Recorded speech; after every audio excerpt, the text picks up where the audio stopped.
In the last video, we created this open world for a first-person shooter I'm working on, except we didn't really do a good job, and even though it's so large, there's nothing to do, there aren't any enemies, and it's just really empty. Basically, what I want to do in this video is I want to fill this open world with stuff for the player to do. And the best way to start is with some structures. Now, these structures are going to turn out really awesome, but as always, they start from humble beginnings. While creating blockouts for these structures based on some drawings I had made, I actually encountered a bit of a problem. As a beginner to game development, I have a habit of defaulting my levels to the super common and boring layout where it's just all rooms connected by hallways. I've seen so many indie games, mine included, with this kind of layout, and so I wanted to try and push the level design here to the next level.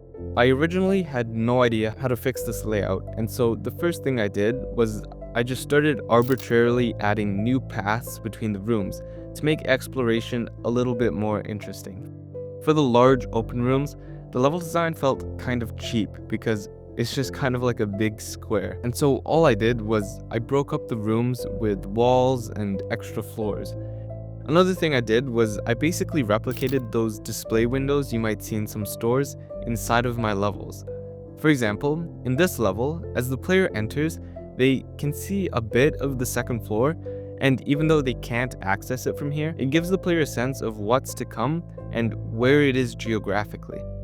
But yeah, after experimenting a bit with the layouts for these levels, I was actually really happy with the final result.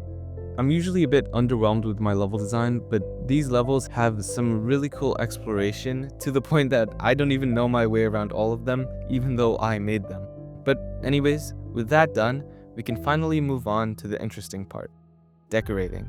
When I decorate my levels, I usually start with larger props, like pillars, and kind of slowly go down from there until I get to some of the more finer details.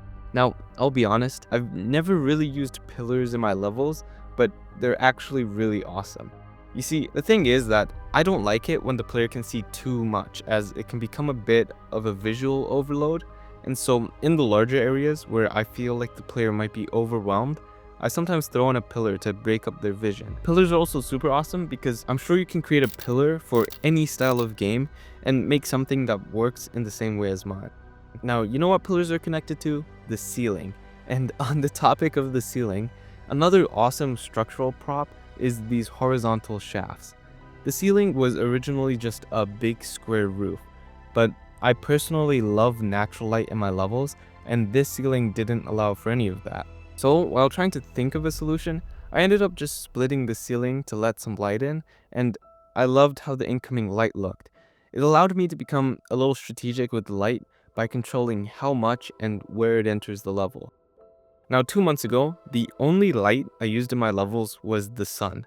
Recently, I've been mixing this up with some smaller localized light sources, and I've been loving the result. It might just be me, but the gradients they create are just so satisfying. I then filled the rest of the levels up with other props you've probably seen before, like some grass, stairs, trees, crates, etc. Now at this point, I kind of noticed that these levels still inherit a pretty big problem that some of my old levels had. As a game developer, whenever I discover something new, I try to make it really obvious that I know how to use that thing. For example, when I first discovered bloom, I committed unspeakable crimes with that effect. The same goes for Unity reflections. When I first discovered reflections in Unity, I used them so much that it would completely overload the player and ruin the level. And thankfully, a lot of you actually pointed this out. To fix this problem, I decided to head over to my old levels to try and figure out what was going on. If we just take a look at this specific frame, the problem becomes pretty obvious. The screen feels so overloaded because the reflections basically create multiple copies of the same object. To fix this, I decided to modify the triplanar shader I made a couple videos back. If you don't know what a triplanar shader is, it's basically a shader that reacts to how an object is oriented. For example, this cube will always keep its top and bottom faces white while it keeps the sides black. What I did was I replicated this effect, but instead of changing the color, I changed the smoothness of the material. This means that reflections will only be visible on the floor instead of reflecting off the floor, the walls, and the ceiling, which was just terrible.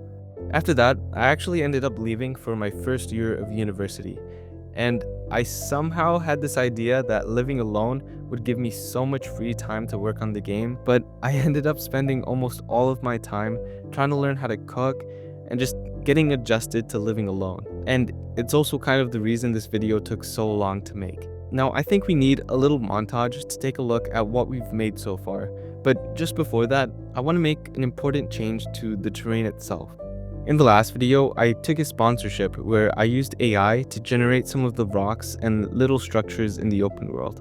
A lot of you expressed some totally valid concern and disappointment regarding this decision, and being totally honest, it was a bit of an L on my part. But I swear I'm a changed man now, and on top of just being more responsible, I've actually gone ahead and just replaced all the AI models with my own assets. For the rocks, I actually found this really cool trick where you could just throw some modifiers onto a Blender cube and it kind of just procedurally generates itself into something that looks like a rock. I'll leave a tutorial in the description if you're interested.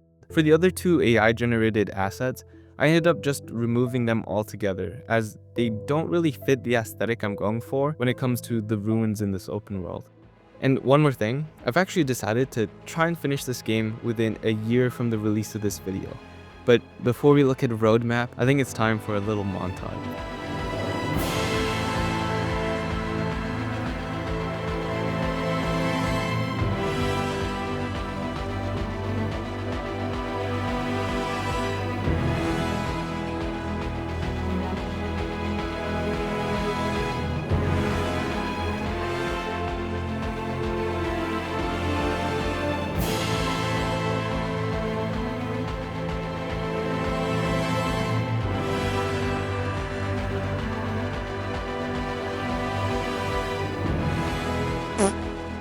Finishing this game in 1 year is definitely going to be a massive commitment, and so I quickly want to share a roadmap that I plan to follow so that you guys can hold me accountable.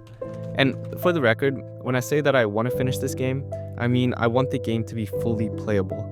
The actual release might be a little bit later since I want to have a marketing and playtesting phase. So here's what the roadmap looks like. I've done my best to highlight the different goals that I have, how long I think they'll take me, and where you can expect a video over the next year.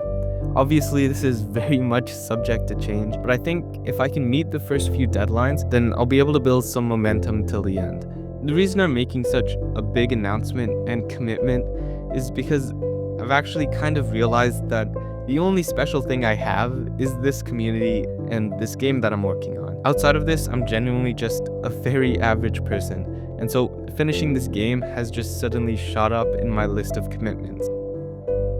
But with that said, thank you for watching, and bye-bye.